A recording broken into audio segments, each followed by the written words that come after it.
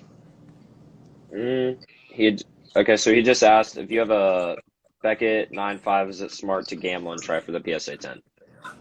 No. Sell the card, make your money, and buy a PSA 10. Boom. Josh is full-time in sports cards now. He's full-time flipper. Full-time sports card flipper.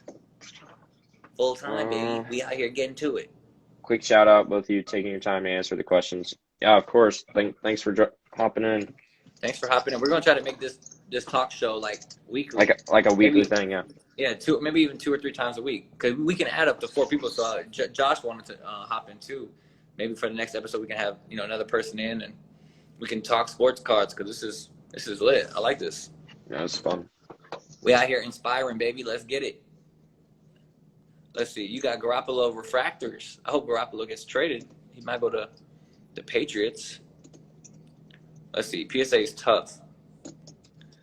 So Brock says he thinks that PSA is getting super tough on their 10s so they can remove BGS 9.5s from the discussion. What do you feel? How do you feel about that? I mean, yeah, that's a good. I mean, that's like a good comment. I haven't really thought about that. I mean, I feel like they're definitely getting like more like you need to like the competition's getting like hotter and hotter just because of the people flooding into the market. Right. I mean, what's gonna really cause a 9 to jump? Like that's literally the bottom line. Mm-hmm. Like I feel like there's so many 9s out there.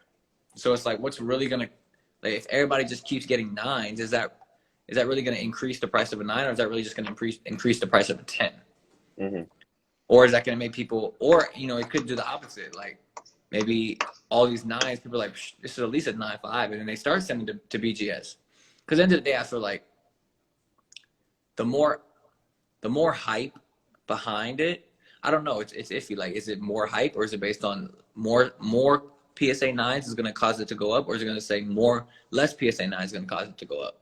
If PSA starts giving out all 7s and 8s, I think that'll cause an increase in 9s.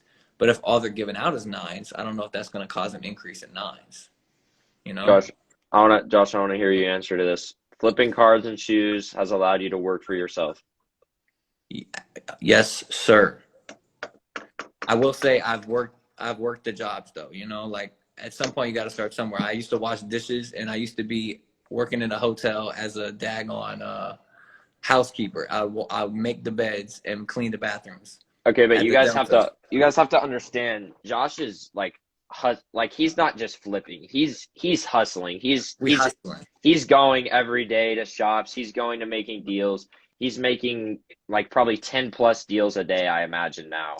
So hopefully. I mean, it's just like it's a grind for him. It's a job for you. It's a job. It's a job that I love. You know what I mean? And it's like at some point, you know the only way to get, and it's like it doesn't happen overnight, and that's what we have to realize. Like I had to realize that it's not like I'm gonna wake up and tomorrow it's gonna like all work out, right? It's constantly getting better, and I talk about this on my story all the time. It's constantly getting better each and every day. Like, okay, yesterday you sold $50 worth of cards, so today try to sell $60. Like, don't be like, oh, I made 50, I'm good, I'm chilling. Like, no, it's like, how can you outdo yourself from yesterday, right? Because once you get to the point where you're selling $1,000 cards and $3,000 cards and $5,000 cards, every day doesn't seem like, oh my gosh, I have to sell a card to eat dinner. You know what I'm saying? Like, you might have just sold a $5,000 card yesterday that you paid $400 for. So now you're giving yourself a little bit of like, oh shoot, like, okay, now I don't have to go hustle these $4 cards anymore. I can now kind of wait for that $4,000 card to come to me where I can sell it for $6,000, right? So once you kind of build yourself up, it's not like you go, I'm not hustling any harder, but now it's like I can be more selective. I can buy a card. I don't have to buy a whole bunch of $50 cards to make $5 a card on it. You know what I mean? Like I can buy one card for $4,000, sell it for $6,000, and that $2,000 is what I would have made on a whole bunch of small cards, hustling dumb crazy. You know what I mean? So it's like it's just kind of figuring out, and that's the whole process of building up. So how are you like, so since you're full-time flipping, are you like putting money away and then like keeping, or are you like, is all your money in your cards right now, or like how are you like managing that? Right. So I think it's definitely good to save money. And, you know, I'm putting some money away as well. And I'm putting it into safe investments that I'm not really looking to flip. But at the same time, it's like, so in society, we're taught to save our money, right? We're taught you need to save money, save money, save money. But nobody says save money for what? It's like, and this is, you know, some people are going to disagree with this, right? And this is part of life. But I feel like society teaches us to save our money, but they don't teach us how to invest it. They don't teach us what to spend it on. They don't teach us what to do with that saved money. $5,000 sitting in your bank account for a year, not making you any money, is hurting you more than it's helping you. Because guess what? If you have $5,000 in your bank account 3 months ago, and right now it's still $5,000, like nothing caused it to go up. Meanwhile, if you would have put it into an investment, it could be at $6,000 right now. It could be at $7,000 right now. So it's like society's like save, but it's like you're only saving to invest it, and that's the part that gets missed out from the conversation. You're not saving your money to just like say I have X and X amount saved, woohoo! Like no, it's like you're saving to spend it on something to make you more money. So it's like I had money saved up, and then an opportunity came where I could buy a larger collection, you know, so I did. So then the money that I was saving was spent on the collection. So now the collection can be sold, and I can make money on the money that would have just been sitting in the account, right? So it's figuring out, okay, I got this money saved. How can I get this money to grow without me having to go exchange my time for it? So maybe that's crypto. Maybe that's the stock market. Maybe that's sports cards. Maybe that's Airbnb. Maybe that's Turo. Whatever hustle it is, it doesn't matter. There's a million hustles in this world. You just got to pick one and you just got to do it.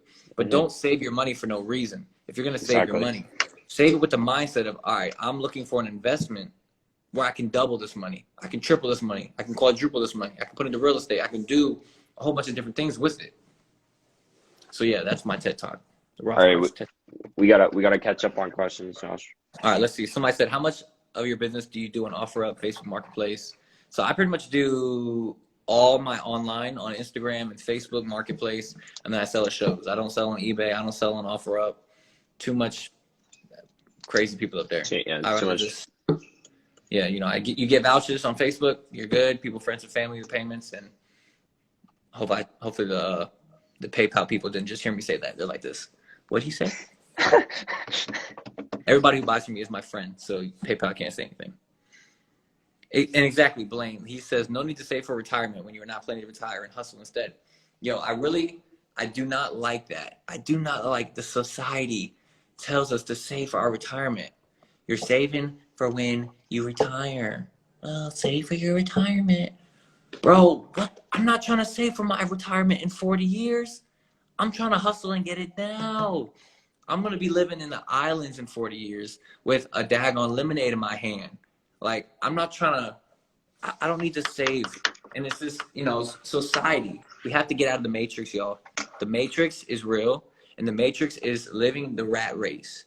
Thinking that you have to do everything the way everybody else is doing it.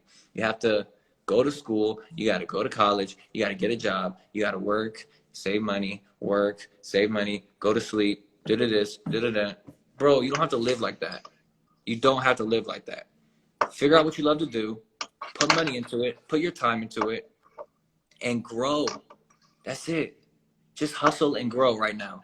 Live below your means. That's a key, right? Live below your means. It's like people get money and they go out and buy a mansion or a new car, and then all of a sudden now in 1 year you just spent all these car payments or these house payments or these mortgage payments, and all your money just went out the ground.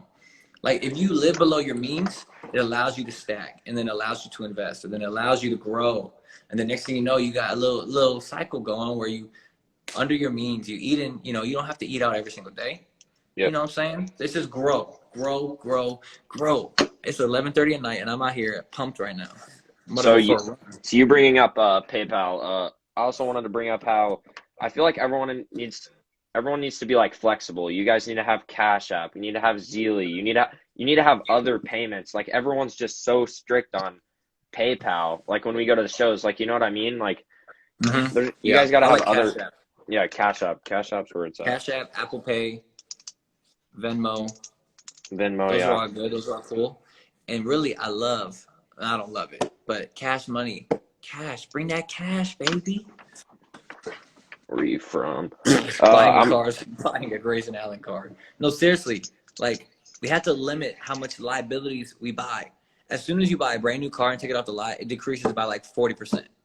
Like, that's considered a bad investment. Like, that's like buying a Lebron rookie at like 3x comps. Like, would you do that? No. So why would you buy a car for 3x comps? I'm about to make a t-shirt that says, stop paying. I'm gonna figure out a t-shirt. I'm gonna be like, don't pay 3x comps on the car. You wanna pay 3x comps on LeBron rookie. Blaine, good thinking. I'm from Kansas. Where you from, Josh? Good old Kansas. I'm from Virginia. Virginia. We're gonna have to get a house together on the beach. Oh man, let's get it. I'm trying to go on vacation soon. All right. I'm out here getting it. You can't go on vacation. You're locked up. Shows every weekend. No, I'm gonna find a week where I can just go, and I'm gonna be on vacation buying cars and just have them shipped to my crib. But don't be afraid to take vacation, y'all. Vacation is good, and it's good for your mind, and it helps you to relax and come back inspired. Let's see. Okay, so let's see more questions here. Let's see. Am I going to the Miami show? Absolutely. I think the Miami show is going to be nuts. I think they're going to bring a lot of big buyers, and it's going to be crazy. And I'm 1,000% going, and I'm going to live it up in Miami and have fun and sell some cards, make some money, and have a good time. Are you going to Miami? I don't know yet. When is it? When's the date? May 1st and 2nd. Ooh, that's like my birthday weekend. I might have to go. Oh, shoot. Heck yeah. What do you do with your cars under $7? So now, like, I try, like, not anything against like cheaper cards and stuff, but now I just like I just try to buy slabs that are like I mean, I feel like those are like tough moves. Like you have to Yeah. find, like that's like almost like a collect. Like if I'm buying those cards, I'm buying like a collection, you know? Yeah. I mean, I used to do that too. I mean, even recently I used to buy that, but then I realized, yeah, it's It's so just much like, harder. it's so much harder, and it might not seem like a lot, but if you're buying a bunch of them, you spend $100. Like that $100 could have went to one slab. You know what I mean? Like, Yep. so I'm kind of staying away So from like a bunch of raw cars now. I'm just trying to dump them, or just kind of even give them away. Like it's just like I'm sticking to stuff that's just quick, easy to the point. Like I can make a quick buck on it, and we can keep it going. But yeah, yeah, like you can do like star stuff. I buying heard is good. 500 Super cards, star. buy two. Right, exactly. Quality is over quantity right now. And if you do buy quality, I mean, if you do buy quantity, quick flip it. Like, I'm pretty sure if you could buy like 100 cards, like try to sell it within 72 hours. Like, no, all right, cool. I can buy this 100 card lot for 400. Try to find a buyer for 550, and quick move it. You know what I mean? Okay. Like, you So don't have to peek it out. he said, I hate them. I'm not buying them. I just have accumulated them over time. So what I'd do is I'd probably just sell it as a lot and just move Yeah, on. sell this lot or go to a show, make a $1 box, and just let people have whatever. I mean, it'll be easy, quick. Next thing you know, you sell 50 of them, you get $50, and then you put that 50 and you buy some food for dinner. I mean, there you go. Or you reinvest it. But yeah, I mean, I have a bunch of raw cards literally at my house, just sitting in boxes. It's just like I thought I was gonna do something with them, but I ended up not. So yeah, I mean, I'm kind of in the same boat. I honestly just kind of forgot about them, but I probably should go back and kind of look through them and see if there's anything of value. But it's probably like all like $1 to $5. Miami is May 1st and 2nd. Yeah, the only reason I want to go to that is if I have a track meet. The only reason I want to go to that is so I can live it up in Miami and rent a Lambo for the weekend. Dude, we could play one-on-one, Miami. Yeah, we're gonna play one-on-one. We're gonna play one-on-one on live. Who do y'all think will win in one-on-one basketball? We're gonna put a KD auto on the line. Okay. I Wait, think what are you putting? What are you putting on the line? One-on-one game. I'll match it. I'll find a card. I'll put a Lucas Silver on the line. Okay. Jeez. This guy said, "I'll play one-on-one for his lab, bro."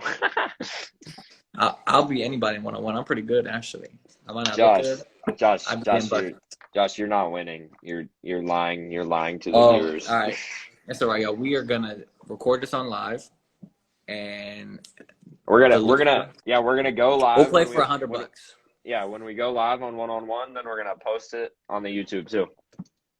So when I win 7-0, make sure you guys screen record this and screenshot this. All right. Oh my! The club in Miami. I might have to go to the club in Miami, but honestly, I don't go to the club that much anymore.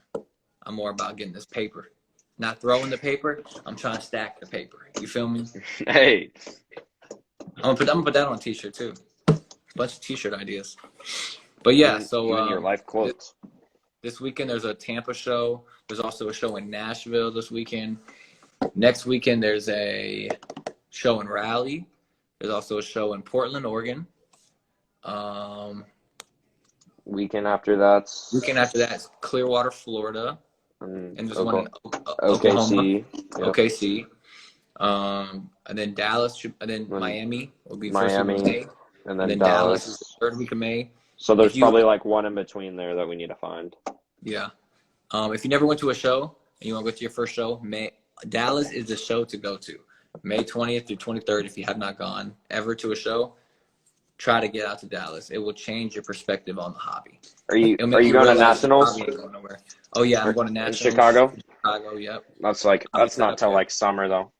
Yeah, that's like end of July, so I'll be set up there too. Yeah, if you guys know the dates of like any shows that we just didn't list, just send us DMs or whatever, because we're trying to find as many shows as we can.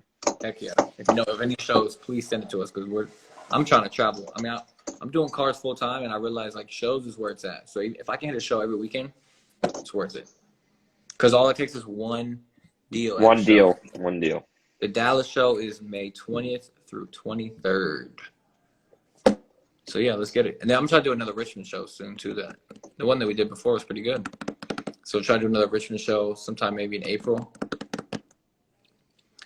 Hopefully go on vacation sometime in April too. I kind of want to go enjoy the beach.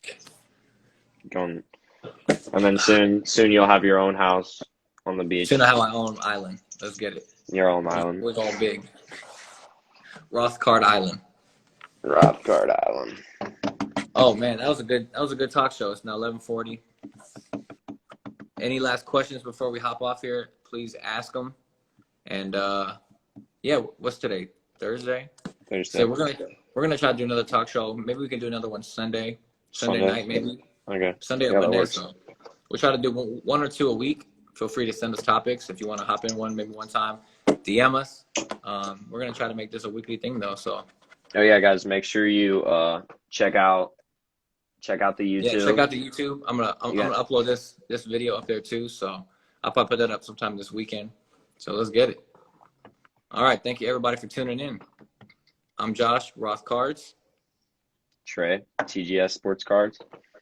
And we get up and get it. All right, y'all. See y'all later. Let's get it.